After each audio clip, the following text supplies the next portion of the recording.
Welcome to Peacetime Story, your cozy space for calm and relaxation. Tonight's tale is here to help you unwind, let go of the day, and drift into peaceful rest. I'd love to know, where in the world are you listening from right now? Share it in the comments below, and let's see how far our story family reaches. And if you enjoyed gentle bedtime stories, don't forget to subscribe and join us for more peaceful nights.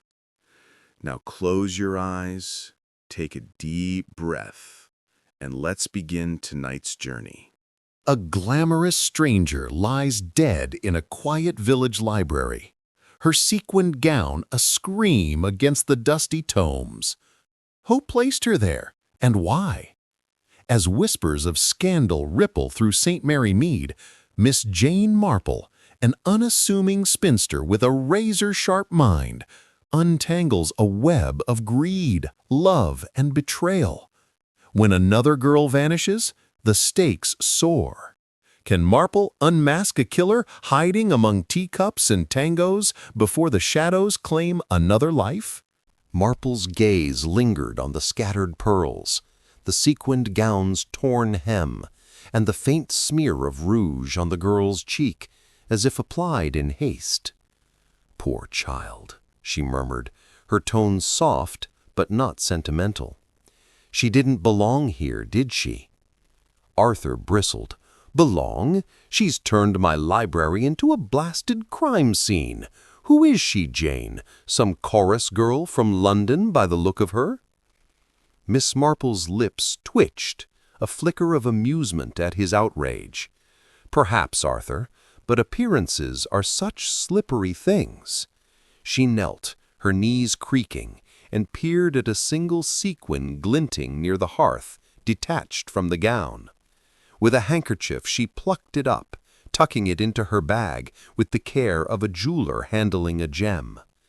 This wasn't her stage, I think. She was placed here. "Placed?" Dolly echoed, her voice rising. "You mean someone brought her here? After—" She couldn't finish, the word murder too heavy for her tongue.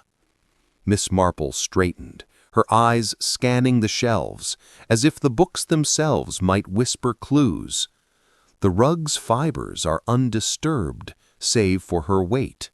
No scuff marks, no signs of a struggle here. She was carried, I'd wager, after death. Her voice was matter-of-fact, but her words sent a chill through Dolly's bones. Superintendent Harper arrived then, his boots heavy on the parquet, trailed by a young constable clutching a notebook. Harper, a burly man with a face like weathered granite, took one look at the body and sighed. "Trouble always finds the gentry, doesn't it?" he said, half to himself. He nodded to Miss Marple, a grudging respect in his eyes. "Miss Marple, didn't expect you so soon. Got any theories already?" "Only observations, Superintendent," she replied, her tone mild. "But I suspect this young lady's story began far from St. Mary Mead. Perhaps at that grand hotel by the coast, the Majestic, isn't it?" Harper raised an eyebrow. "The Majestic? What's that got to do with this?" Miss Marple's smile was enigmatic. "Call it a hunch. Young women in such finery often dance their way into trouble, don't they?" The constable, scribbling furiously, nearly dropped his pencil. Harper barked orders to cordon off the room, his men bustling to photograph the scene and dust for prints.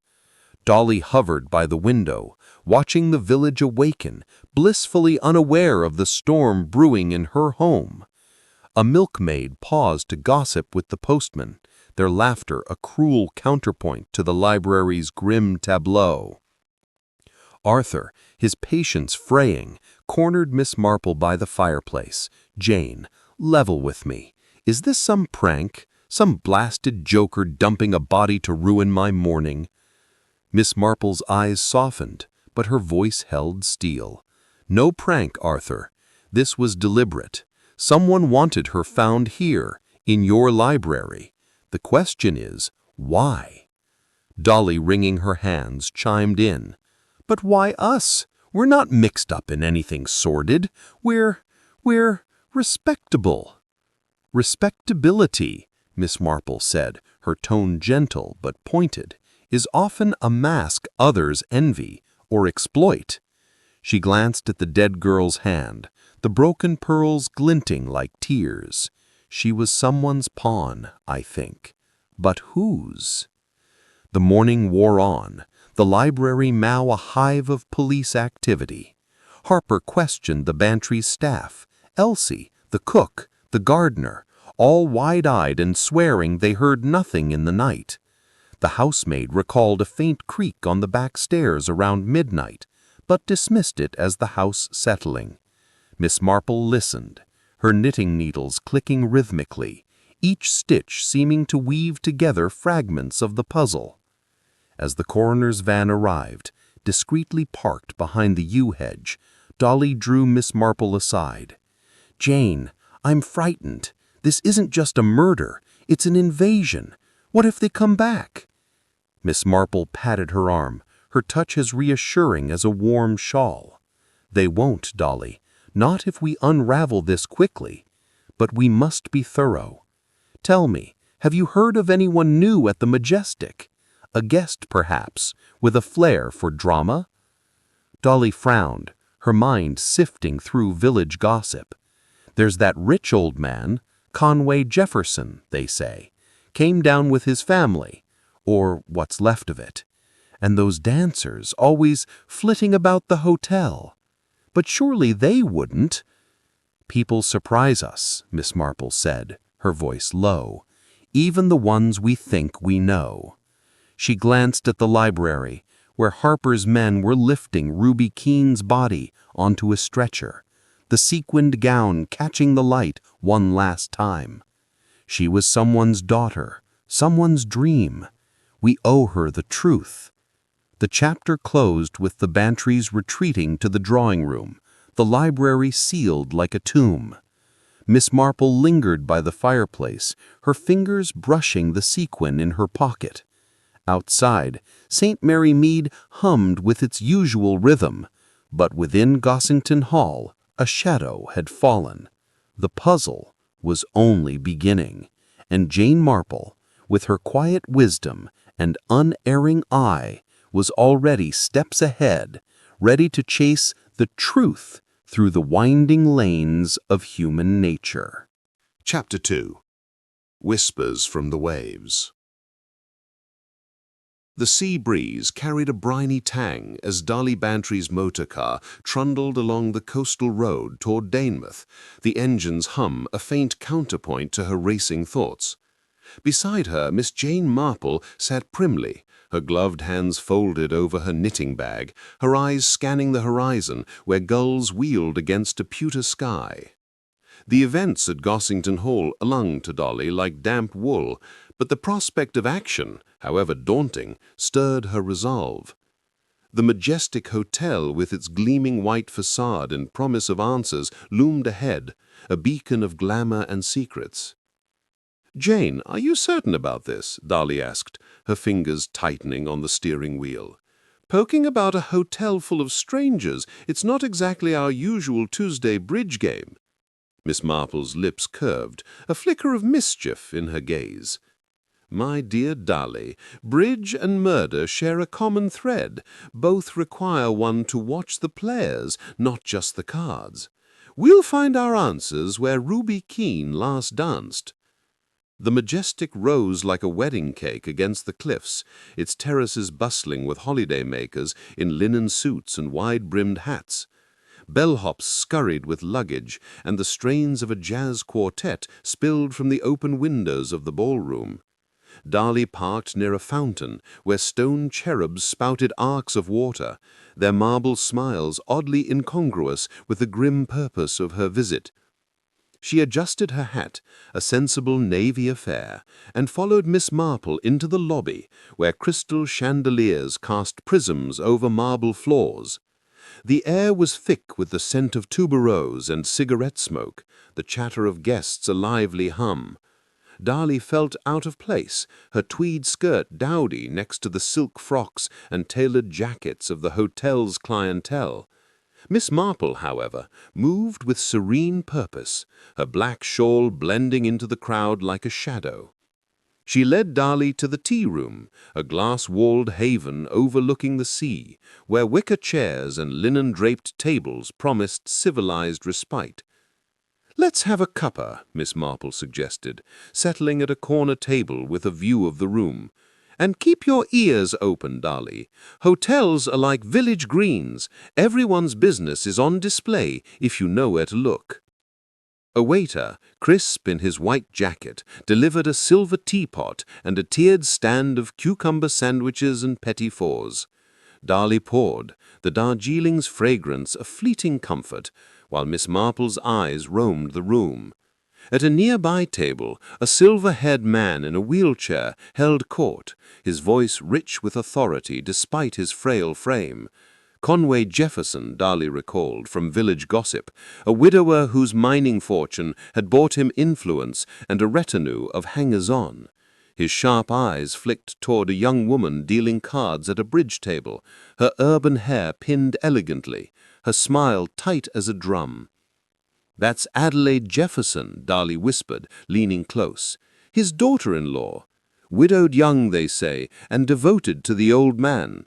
Though I hear she's got a suitor sniffing about, a tennis coach of all things." Miss Marple nodded, her needles clicking softly as she pulled a skein of wool from her bag, more for show than necessity. "Devotion is a curious thing, Darlie. It can mask all manner of motives. And who's that gentleman with the brooding air?" Darlie followed her gaze to a lean man in a pinstriped suit, his dark hair slicked back, his fingers drumming on a whiskey glass. "Mark Gaskell," she murmured, "Conway's son-in-law, married to his late daughter. Bit of a rogue if the rumors are true. Cards, horses, and debts up to his ears." The tea-room buzzed with laughter and clinking china, but an undercurrent of tension rippled through the air. A young woman in a sapphire dress flitted past, her laughter brittle as she greeted a cluster of guests. Her resemblance to Ruby Keene was striking, same sharp cheekbones, same bold tilt of the chin. But her movements were too precise, too practiced. Darlie nudged Miss Marple. "That's Josie Turner, Ruby's cousin, I think. She's the dance hostess now, stepping into Ruby's shoes." Miss Marple's eyes narrowed, tracking Josie's path to the bridge table where she leaned to whisper in Adelaide's ear. "Stepping into her shoes, indeed. But are they a perfect fit, I wonder?" The conversation shifted as a portly man in a linen suit approached, his moustache waxed to perfection. "Mrs. Bantry, is it?" he boomed, extending a hand. "George Bartlett, at your service. Heard about the ghastly business at your place. Poor Ruby, such a spark, snuffed out like that." His jovial tone clashed with his words, and Darlie recoiled slightly, her teacup rattling. "Thank you, Mr. Bartlett," she said, forcing a smile. "It's been a shock." Bartlett leaned closer, his voice dropping to a conspiratorial whisper.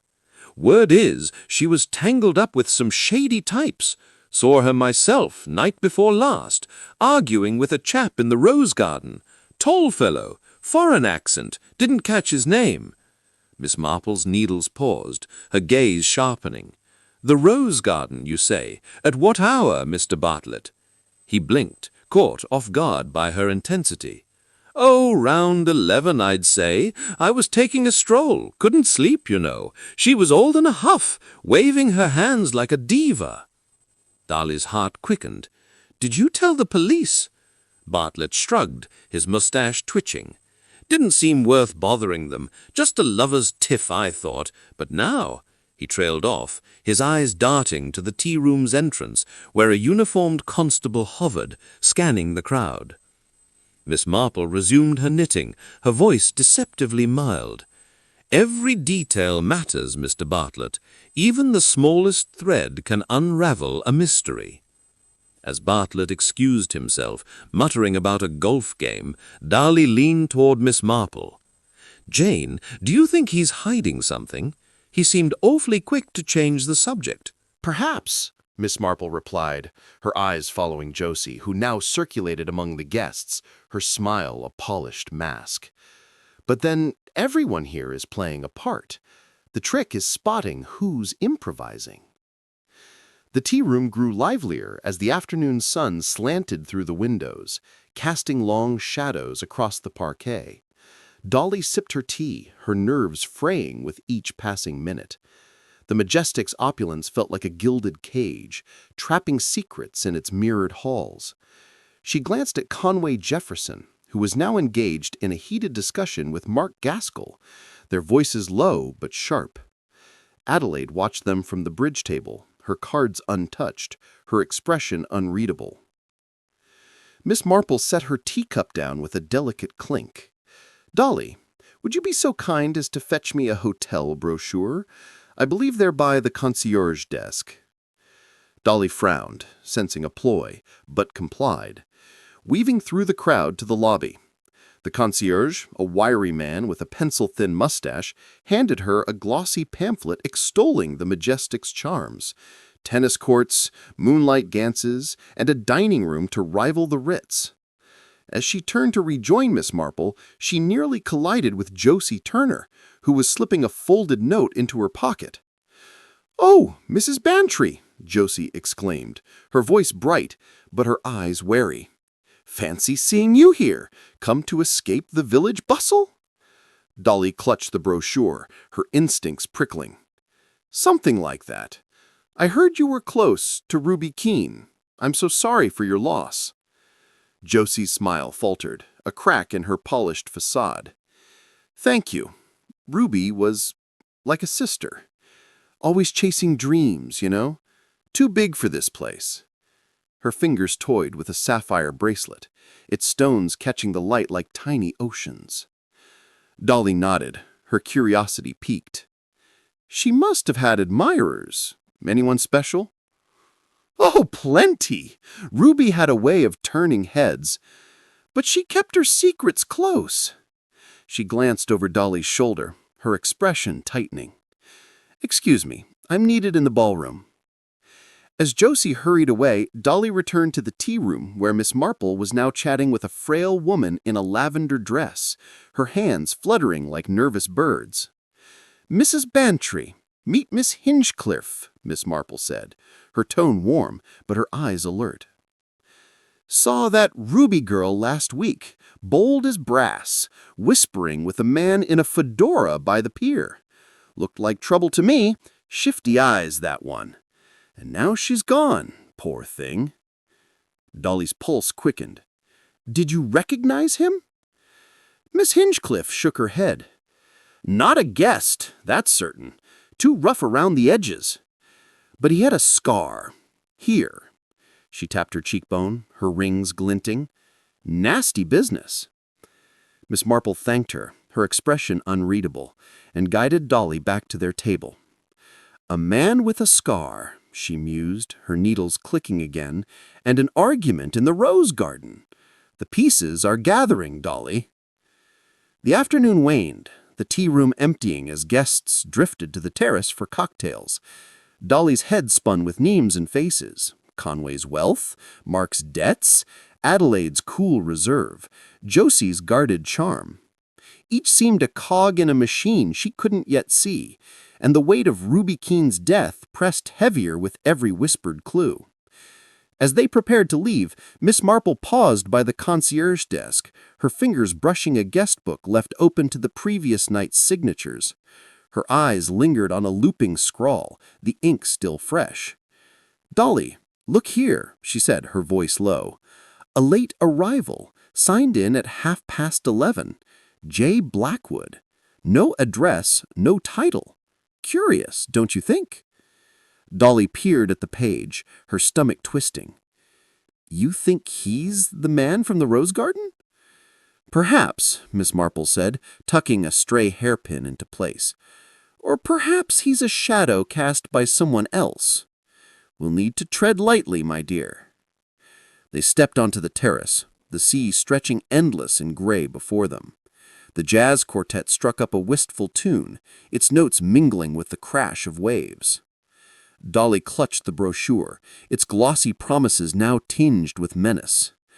Miss Marple, undaunted, gazed at the horizon, her mind already weaving the threads of gossip, glances, and guest books into a pattern only she could see. As they climbed into the motor car, Dolly glanced back at the Majestic, its windows glinting like eyes keeping watch. "Jane, do you really think we'll find who did this? Here, among all these people?" Miss Marple's smile was serene, her eyes sharp as a hawk's.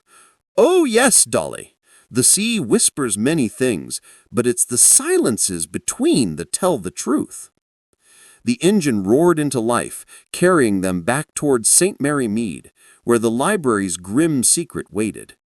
But for now, the hotel's shadows lingered, each guest a player in a game where Ruby Keene lost her final dance, and Miss Marple was only beginning to call the tune. Chapter 3. Shadows in the Stacks. The library at Gossington Hall stood silent under the weight of its new infamy, its oak shelves looming like sentinels over the now empty spot where Ruby Keene's body had lain. Miss Jane Marple sat at the mahogany desk, a borrowed volume of Poisons and Their Properties open before her, though her eyes strayed to the Persian rug, its intricate patterns whispering of the morning's grim discovery. The air held a faint chill, despite the fire crackling in the hearth, and the scent of beeswax polish mingled with the memory of jasmine perfume. Outside, St. Mary Mead drowsed in the late morning sun, oblivious to the storm brewing within the Bantry's walls. Dolly Bantry hovered by the window, her hands twisting a lace handkerchief, as she watched a delivery boy cycle past, his whistle cheerful and oblivious. "Jane, it's unnatural, sitting here where she was," she said, her voice tight. "I keep expecting her to pop up and demand an explanation." Miss Marple's needles clicked softly, a skein of gray wool unspooling in her lap. "She's told us all she can, Dolly. Now we must listen to what the living have to say." Her gaze flicked to the door as a burst of laughter echoed from the hall, high-pitched and irreverent. "And it seems we have a visitor."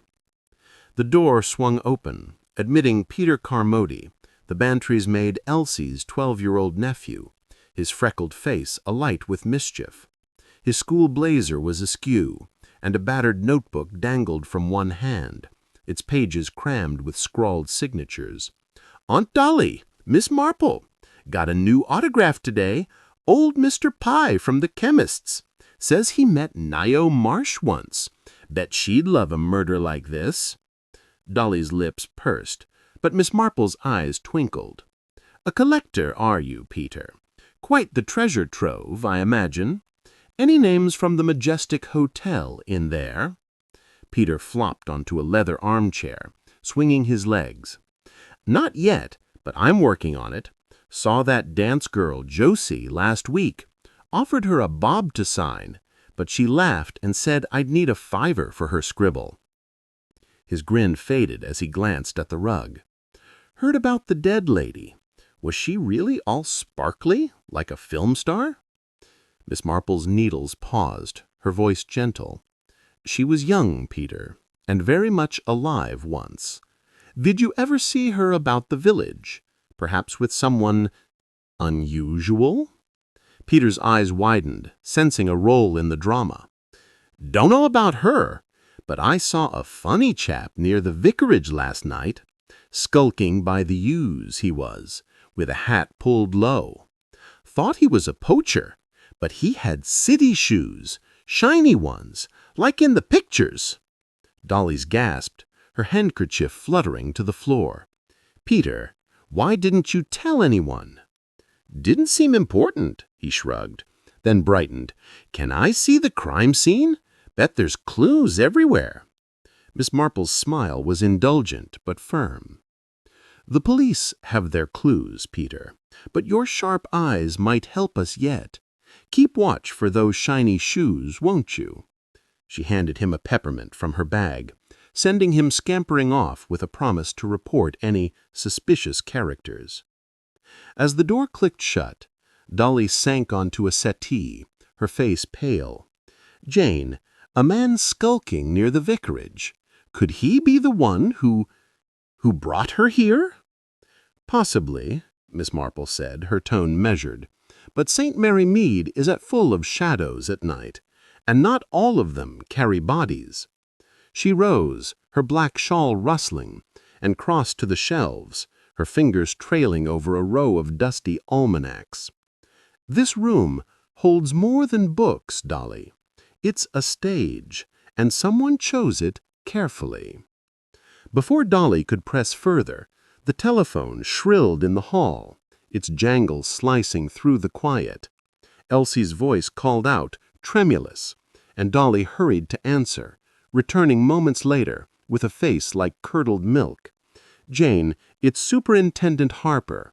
There's another girl missing.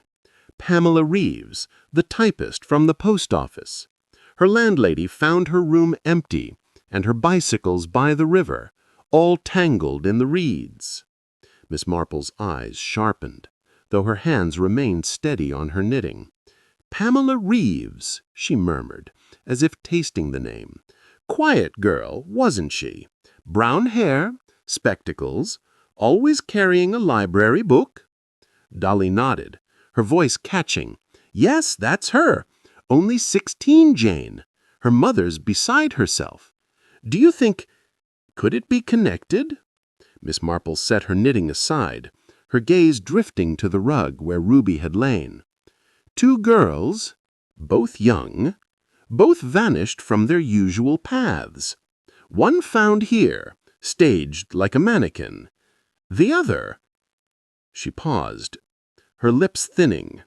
We must see this bicycle, Dolly, and Pamela's room, if Harper allows.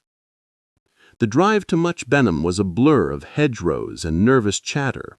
Bolly's motor car rattled over cobbled lanes.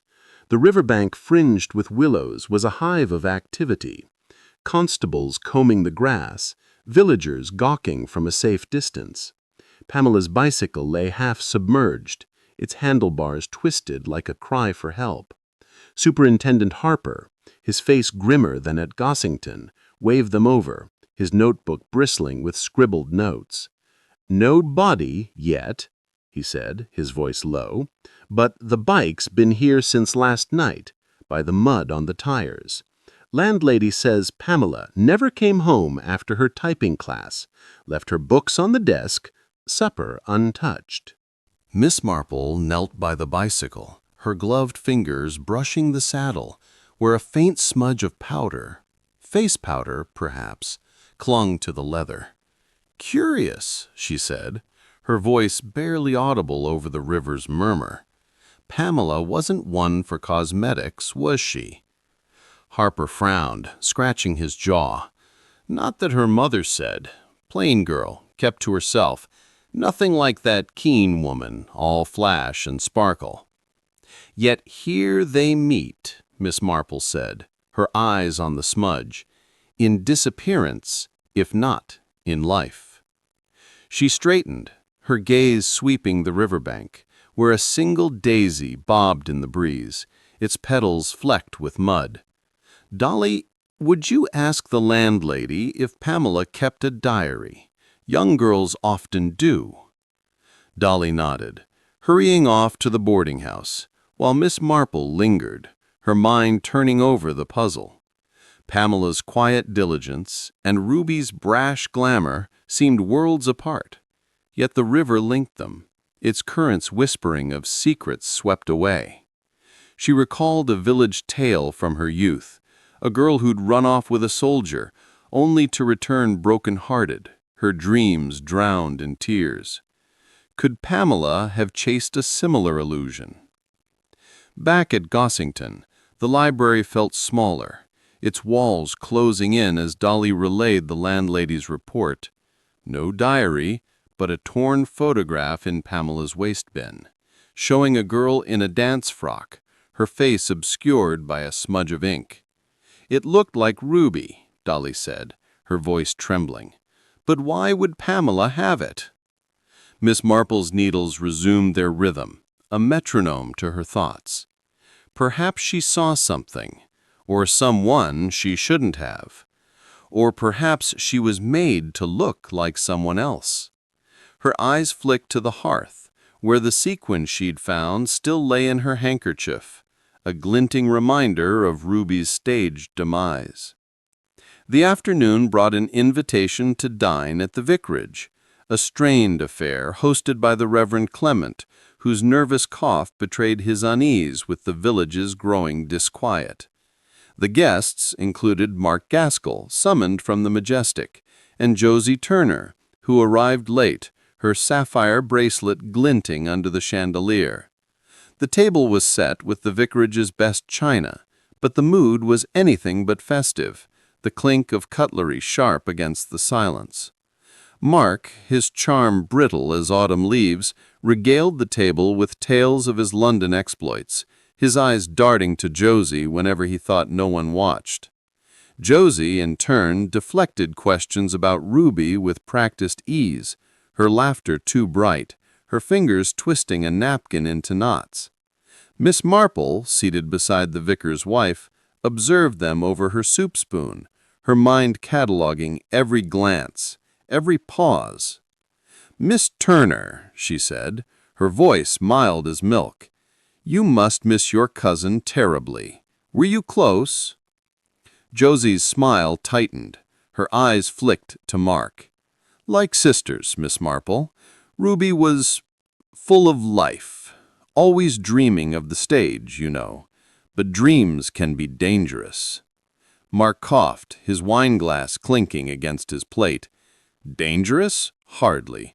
She was just a girl who loved a good time. Plenty of those about." The vicar's wife, eager to steer the conversation, mentioned a charity bazaar, but Miss Marple's attention lingered on Josie's napkin, now a crumpled wreck. As the meal ended, Peter Caramati, invited as a gesture to Elsie, tugged at Miss Marple's sleeve, his whisper loud enough to turn heads. "Saw that shiny shoes man again, miss, by the church last night. He dropped something, looked like a glove." Miss Marple's heart quickened, but her smile remained serene. "Did he now? And where is this glove, Peter?" He grinned, pulling a crumpled silk glove from his pocket, its delicate stitching marred by a stain. Lipstick, or perhaps blood. "Found it in the bushes. Thought you'd want it." Dolly gasped, but Miss Marple tucked the glove into her bag with a nod. "Very well done, Peter. You're quite the detective." As the guests dispersed into the twilight, Josie lingered by the vicarage gate, her silhouette sharp against the fading light. Mark joined her, their heads bent close, their voices a low murmur. Miss Marple, trailing Dolly to the motor car, caught a snatch of their words, "too close," and "not yet," before they fell silent, aware of her presence. Back at Gossington, the library felt like a chessboard, each piece poised for a move no one could predict. Dolly paced, her nerves fraying. "Jane, that glove, do you think it's hers, Josie's?" Miss Marple's eyes gleamed, reflecting the fireplay. "It's someone's, Dolly, and it tells a story, but we mustn't rush the ending."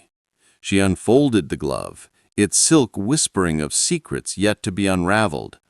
Pamela's bicycle, Ruby's sequin, and now this. The shadows are lengthening, but the light is coming. The chapter closed with the library's silence, broken only by the crackle of the fire and the distant hoot of an owl. St. Mary Mead slept, its secrets buried in the stacks, but Miss Marple's mind was awake, piecing together a puzzle where every shadow held a clue, and every clue a step toward truth. Chapter 4. Alibis and Afternoon Tea. The drawing room at Gossington Hall glowed with the soft light of late afternoon, its chintz curtains framing windows that overlooked St. Mary Mead's drowsy lanes. Dolly Bantry fussed over a silver tea service, her hands trembling as she arranged scones and clotted cream on a tiered stand. The delicate clink of porcelain, a fragile defense against the chaos threatening her home. The library, sealed by Superintendent Harper's orders, loomed in her mind like a locked vault, its secrets festering. Today, she'd invited the Majestic Hotel's key players for tea, ostensibly to offer solace amid the village's mounting scandals, but in truth it was Miss Jane Marple's stage, a carefully set trap baited with cucumber sandwiches and Darjeeling. Miss Marple sat by the hearth, her knitting needles clicking a steady rhythm, her black shawl draped like a cloak of quiet authority. Her eyes, sharp as a sparrow's, darted to the door as the first guests arrived, their footsteps hesitant on the polished parquet. "Dolly, my dear," she murmured, "mind the teapot. We want their tongues loose, not scalded." Dolly managed a nervous smile, smoothing her tweed skirt. "I'm trying, Jane, but hosting murderers, or whatever they are, makes my stomach churn. What if they see through us?" "They won't," Miss Marple said, her voice low and certain. "People see what they expect, a fluttery hostess and an old spinster. Let them underestimate us. It's our sharpest weapon." The drawing-room filled with the rustle of silk and the murmur of polite greetings. Conway Jefferson, wheeled in by his nurse, Miss Prescott, dominated the space despite his frailty, his silver hair gleaming under the chandelier. His eyes, hawk-like, scanned the room, lingering on Dolly with a mix of gratitude and suspicion. Adelaide Jefferson, her auburn hair pinned in a sleek chignon, offered a tight smile, her bridge scorecard tucked into her handbag like a talisman. Mark Gaskell slouched against the mantel, his pinstriped suit rumpled, a cigarette dangling from his lips with studied nonchalance. Josie Turner, the last to arrive, swept in with a flutter of sapphire chiffon, her laughter bright but brittle, like glass on the verge of shattering. Dolly poured tea, her hands steadier now, as Miss Marple opened the conversation with the ease of a village gossip. "Such a dreadful time for you all," she said, passing a plate of shortbread. "Poor Ruby, and now Pamela Reeves missing. It's enough to unsettle anyone." Conway's knuckles whitened on his wheelchair's arms. "Ruby was a light," he said, his voice thick with emotion. "A silly girl, perhaps, but kind. She didn't deserve this." Adelaide's lips thinned, her teacup pausing mid-air. She was lively, yes, always dancing, always drawing eyes. Not everyone appreciated that. Mark snorted, exhaling a plume of smoke. "Come off it, Addie. Ruby was a magnet for trouble, flirting with every Tom, Dick, and Harry at the Majestic. Bound to ruffle feathers." Josie's eyes flashed, her teaspoon clattering against her saucer. "That's unfair, Mark. Ruby was young, full of dreams. She wasn't hurting anyone." Miss Marple's needles paused, her gaze flicking between them. "Dreams can be dangerous, Miss Turner, when they tangle with others' ambitions. Tell me, where were you all the night Ruby died? It must weigh heavily, knowing she was so close to harm." The question hung like a storm cloud, the room's warmth curdling. Miss Prescott, a wiry woman with a schoolmarm's frown, spoke first. "Mr. Jefferson was in his suite by 9 as always. I gave him his medicine and locked the door myself. He slept through the night." Conway nodded, his jaw tight. "Sound as a log. Didn't hear a thing until morning." Adelaide set her cup down with a delicate clink.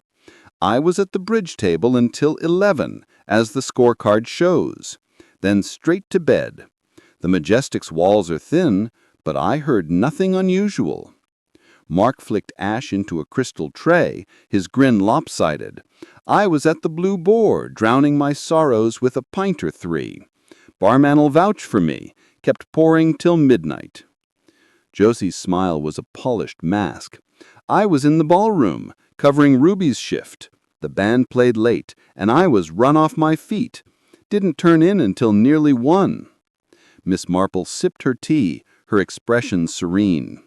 Such a busy night, yet no one saw Ruby after her last dance. Curious, isn't it, how a girl so vibrant could vanish so quietly? Dolly, emboldened by Miss Marple's calm, pressed further. Miss Turner, you and Ruby were close, weren't you? Did she mention anyone troubling her, a suitor perhaps? Josie's fingers tightened on her cup, her bracelet glinting with every nervous gesture. She had admirers, Mrs. Bantry, too many to count, but she didn't confide in me about anyone specific.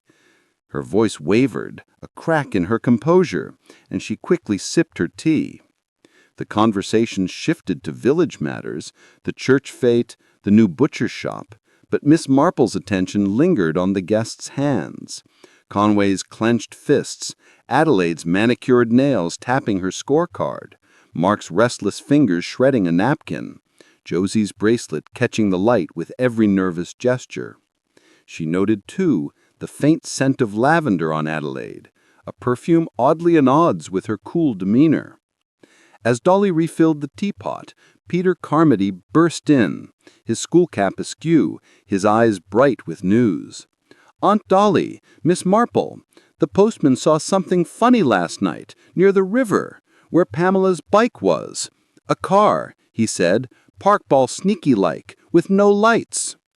Dolly gasped, her teapot wobbling. Peter, hush, this is a private gathering.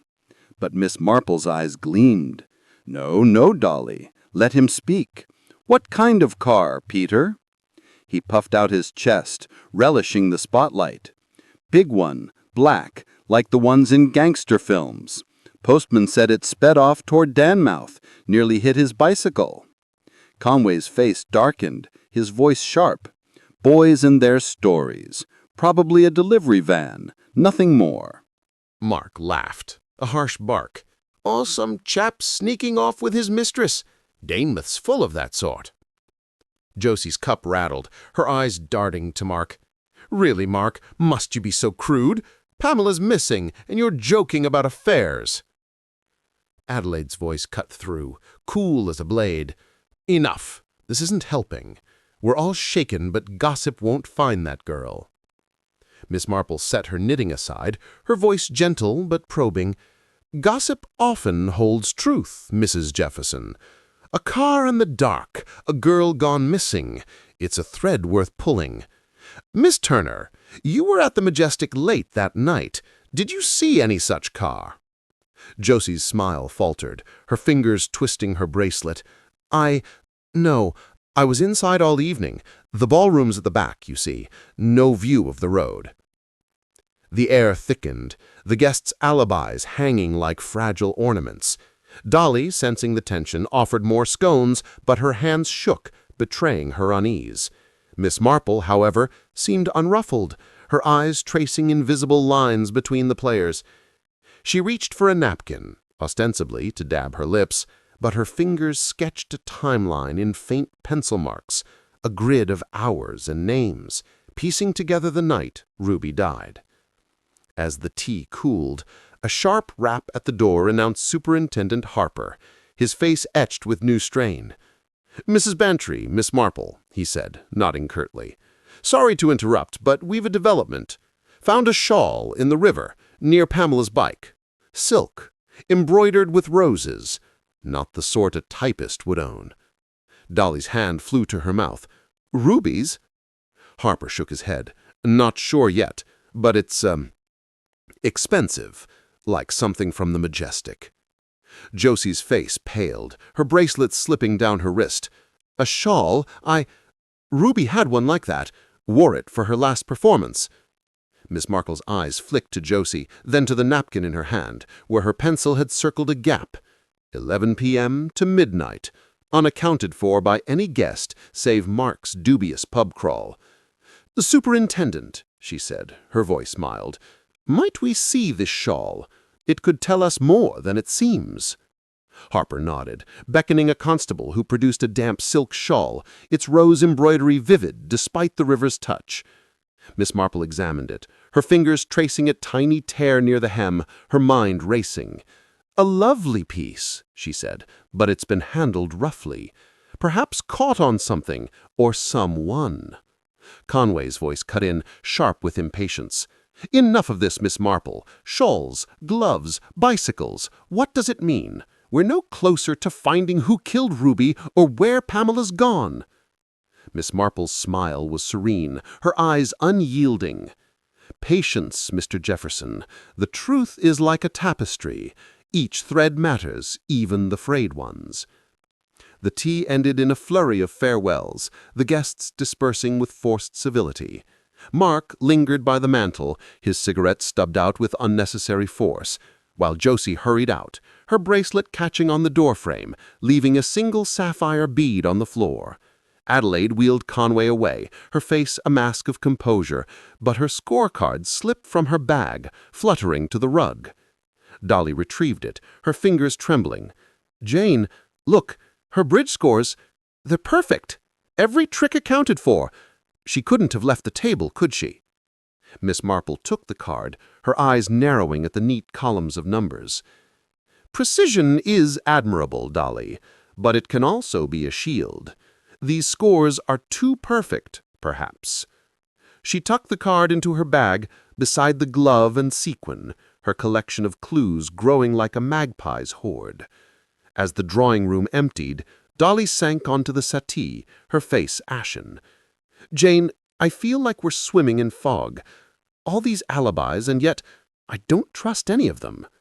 Miss Marple patted her hand, her touch warm and steady. "Nor should you, my dear. Alibis are like teacups, lovely until you see the cracks." She glanced at the napkin, its timeline now a web of crossed lines and question marks. "But we've stirred the pot, Dolly. Someone's rattled, and that's a start." Outside, the sun dipped below the yews, casting long shadows across the lawn. The village hummed with its usual rhythm, children playing, a dog barking. But within Gossington Hall, the air crackled with unspoken truths. Miss Marple folded her napkin, her mind weaving the shawl's roses, Josie's bracelet, and Adelaide's perfect scores into a pattern only she could see. The tea was over, but the game was far from done, and the shadows in St. Mary Mead were growing longer by the hour. Chapter 5. Echoes of the Ballroom. The majestic hotel's ballroom stretched before Miss Jane Marple like a gilded memory, its chandeliers dimmed to a soft glow, their crystals catching the last rays of a sullen sunset. The parquet floor, polished to a mirror sheen, bore no trace of the lively foxtrots and tangos that had filled it the night Ruby Keene vanished. Now it was a hollow stage, the air heavy with the scent of wax and faded roses, the band's instruments silent in their cases. Miss Marple stood at the center, her sensible brogues planted firmly, her knitting bag slung over one arm like a quiet weapon. She closed her eyes, imagining Ruby's laughter, her sequined gown flashing as she spun through the crowd, a girl dancing on the edge of danger. Dolly Bantry lingered by the arched doorway, her gloved hands clasped tightly, her navy hat slightly askew from their hurried drive to Danemouth. "Jane, this place feels haunted," she whispered, her voice barely rising above the distant crash of waves against the cliffs. "Are you sure we'll find anything here?" Miss Marple's lips curved, a faint smile that held warmth and steel. "Places like this, Dolly, hold echoes. Ruby's last hours were here, and echoes have a way of lingering if you listen closely." The ballroom was nearly deserted, save for a lone waiter stacking chairs, his movements sluggish in the evening's lull. Miss Marple approached him, her demeanor as unthreatening as a village spinster inquiring about parish news. "Good evening, young man," she said, her voice gentle. "You worked the night Miss Keene disappeared, I presume? A busy evening, I imagine." The waiter, a lanky youth with a shock of red hair, blinked at her, caught off guard. "Aye, miss, hectic it was. All them posh folks dancin' till midnight, drinks flowin' like the tide." He hesitated, glancing at Dolly's anxious face. "Heard about Ruby. Terrible thing." Miss Marple nodded, her eyes scanning the alcoves lining the ballroom, their velvet curtains drawn back to reveal shadowed nooks. "Indeed. Did you notice her that night, perhaps with someone unexpected?"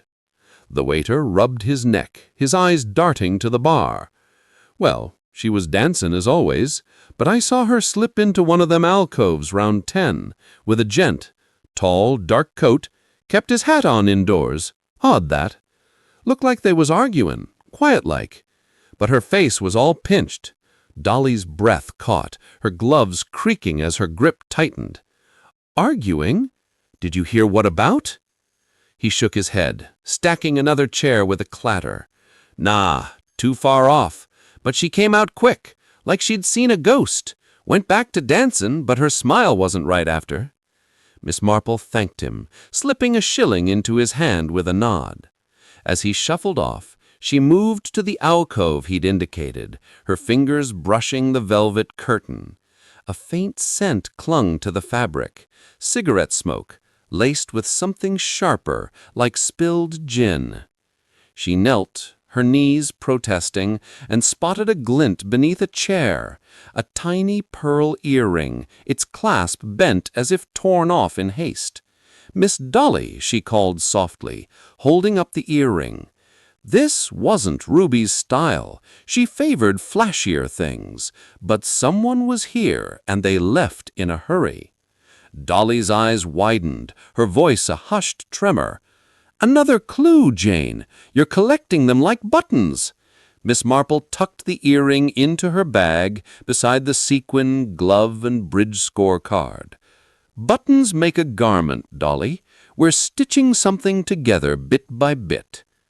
Their investigation was interrupted by the arrival of Josie Turner, her sapphire dress catching the chandelier's light as she crossed the ballroom. Her smile was polished, but her eyes held a wary edge, like a cat sensing a storm. "Mrs. Bantry, Miss Marple," she said, her voice bright but strained. "What brings you back to the Majestic? Surely not the dancing." Dolly faltered, but Miss Marple's tone was serene.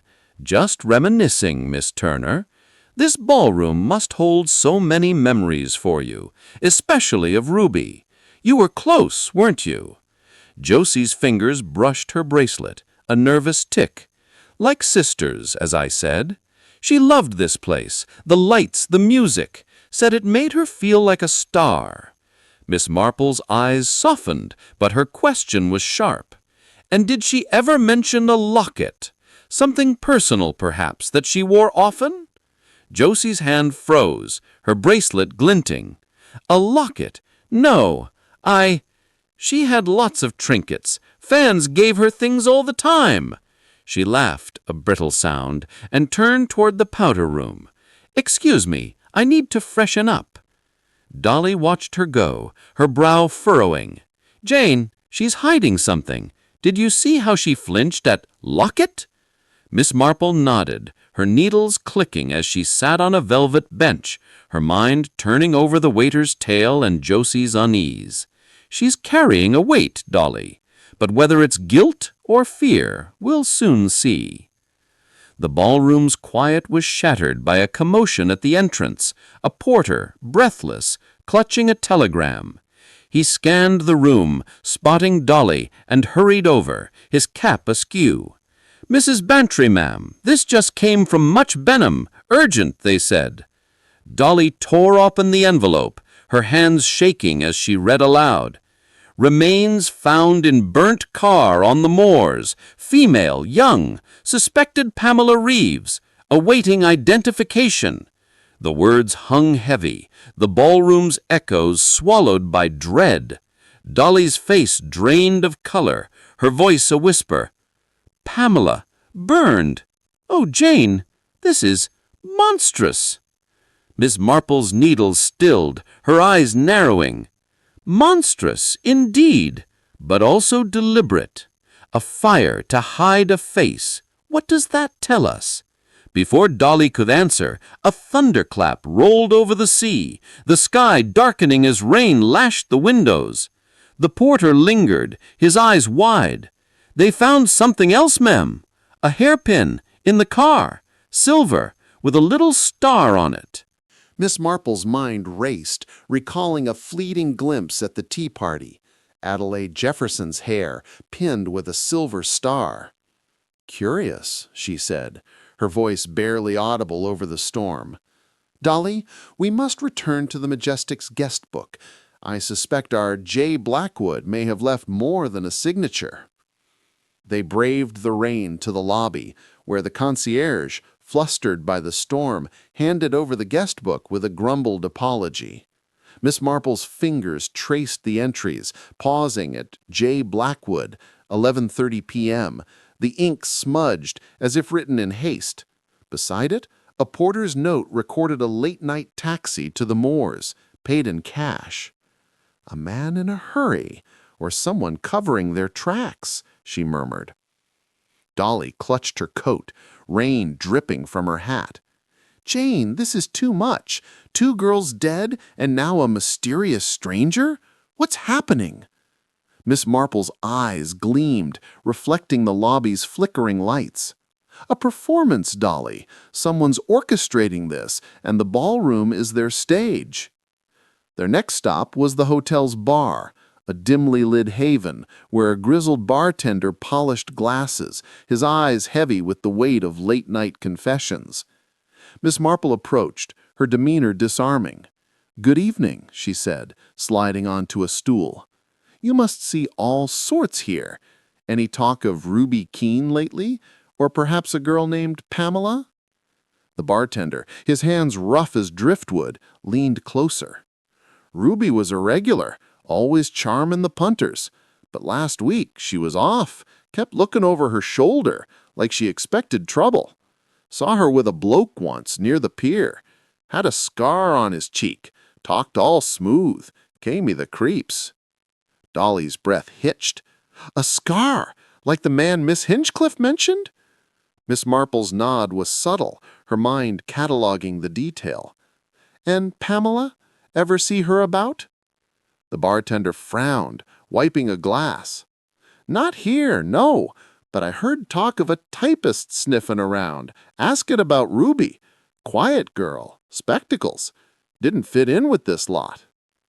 As they left the bar, the storm's fury intensified, lightning illuminating the cliffs. Dolly shivered, her voice barely audible. "Jane, it's like the whole world's conspiring. Ruby, Pamela, this scarred man. What's the connection?" Miss Marple's hand rested on her arm, steadying her. "The connection is greed, or perhaps love twisted wrong. But we're close. The echoes are getting louder."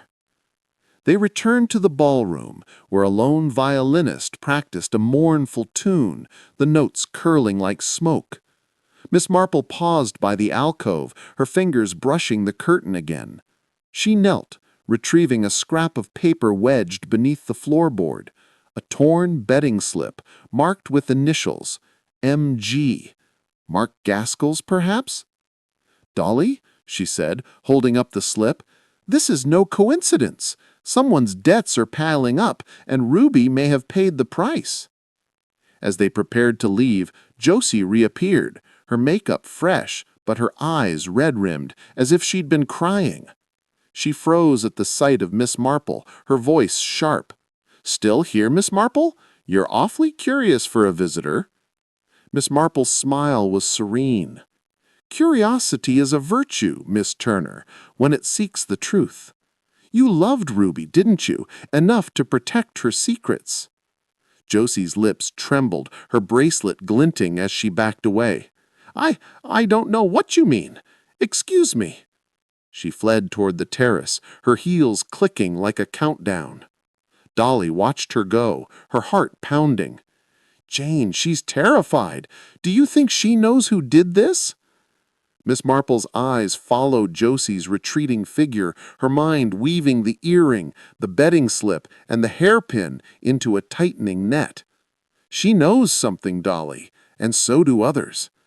The ballroom's echoes are speaking, and they're pointing to a truth we can't ignore. The rain battered the hotel as they stepped into the night. The seas roar a grim chorus. Dolly clutched the car keys, her resolve hardening. "What now, Jane? Back to St. Mary Mead?" Miss Marple nodded, her shawl drawn tight against the wind. "Yes, but not to rest. We have a hairpin to place, a betting slip to trace, and a killer to unmask. The dance is far from over." The car's headlights cut through the storm, carrying them back to the village where the library's shadows waited. Miss Marple's bag, heavy with clues, rested at her feet, each item a note in the symphony of secrets she was beginning to play. The Majestic's ballroom had whispered its truths, and Miss Marple, with her quiet wisdom, was listening. Chapter 6. The Knitter's Verdict. The conservatory at Gossington Hall shimmered with morning light, its glass walls cradling a jungle of orchids and ferns that swayed gently in the breeze from an open pane. The air was thick with the scent of damp earth and blooming jasmine, a stark contrast to the grim purpose of the gathering. Miss Jane Marple sat in a wicker chair, her knitting needles idle for once, her black shawl draped over her shoulders like a mantle of quiet authority. Before her, arranged in a semicircle of mismatched chairs, were the players in St. Mary Mead's unfolding drama. Conway Jefferson, his wheelchair, a throne of weathered resolve. Adelaide Jefferson, her auburn hair catching the light like a muted flame. Mark Gaskell, slouched with a cigarette he hadn't lit, and Josie Turner, her sapphire bracelet glinting like a nervous pulse. Dolly Bantry stood by a potted plum, her hands clasped tightly, while Colonel Arthur Bantry puffed his pipe near the door, his mustache twitching with unease. Outside, the village hummed with its usual rhythm, children chasing a hoop, a milk cart clattering, but within these glass walls a storm was about to break. Miss Marple's voice, soft as a lullaby, cut through the conservatory's hush. "Thank you all for coming," she said, her eyes sweeping the group, each face a study in guarded anticipation. "We're here to lay a tragedy to rest, not just Ruby Keene's, but young Pamela Reeves. Their stories end here, today, and I believe we all have a part to play in that ending." Conway's hands tightened on his wheelchair's arms, his voice gruff. "Miss Marple, I have no patience for theatrics. If you know who killed Ruby, out with it. I want justice for that girl." Adelaide's lips parted, her voice cool but strained. "And Pamela, don't forget her. This village is turning into a graveyard." Mark flicked his unlit cigarette, his grin sharp. "Let's not get maudlin. The old lady's got a theory, hasn't she? Let's hear it." Josie's bracelet jangled as she shifted, her eyes darting to the door. "I don't see why we're here. The police are handling this, aren't they?" Miss Marple's smile was serene, her hands folding over her knitting bag were her collection of clues, sequin, glove, earring, betting slip, bridge scorecard, lay like magician's props. "The police have their methods, Miss Turner, but sometimes a village spinster sees what uniforms miss. Shall we begin?" Dolly poured sherry from a crystal decanter, her hand steadying as she handed out glasses, the amber liquid catching the light like liquid gold. Arthur muttered about damned nonsense, but his eyes were fixed on Miss Marple, who leaned forward, her voice weaving a tale as intricate as her knitting. "Let's start with Ruby," she said, her tone gentle but unyielding. "A girl full of dreams, dancing her way through the Majestic's ballroom, catching eyes and hearts, including yours, Mr. Jefferson. Your fondness for her was no secret, nor was the fortune you planned to leave her." Conway's face reddened, but he nodded. "She reminded me of my daughter. I wanted to give her a chance, nothing more." Miss Marple's eyes softened, but her words were precise. A chance worth thousands, perhaps millions, a fortune that others in this room might resent. Her gaze flicked to Mark, whose grin faltered, and Adelaide, whose sherry glass paused mid-air. Mark laughed, a harsh sound. "You're barking up the wrong tree, Miss Marple. I didn't need the old man's money. Got my own schemes." "Schemes that left you drowning in debt." Miss Marple produced the torn betting slip from her bag, its initials M.G. stark in the morning light. This was found in the ballroom, where Ruby argued with a man in a dark coat. A man with a scar, perhaps, but also a man with a motive to keep Ruby from inheriting. Mark's cigarette fell to the floor, his face paling. "That's nothing. A scrap of paper doesn't prove a thing." Josie's voice cut in, sharp and trembling. "Stop it, Mark. Don't make this worse." Her bracelet glinted as she shifted her chair, her eyes wide with panic. Miss Marple's needles clicked once, a deliberate sound as she turned to Josie. "Miss Turner, you loved Ruby like a sister, but sisters can be rivals too. You stepped into her role at the Majestic with remarkable ease, didn't you? And this glove," she held up the silk glove, its lipstick stain vivid in the morning light, "was found near the vicarage, where a man with shiny shoes was seen the night Ruby died. Your glove, I believe." Josie's breath hitched, her face crumpling. I lost that weeks ago. It's not what you think." Dolly, her sherry untouched, leaned forward, her voice urgent. "Jane, what are you saying? That Josie and Mark—" Miss Marple's eyes moved to Adelaide, who sat rigid, her scorecard now a crumpled relic in her bag. "Mrs. Jefferson, your bridge game was impeccable, every trick accounted for. But perfection can be a lie. A hairpin, silver with a star, was found in the burnt car where Pamela Reeves' body was discovered. Your hairpin, I believe."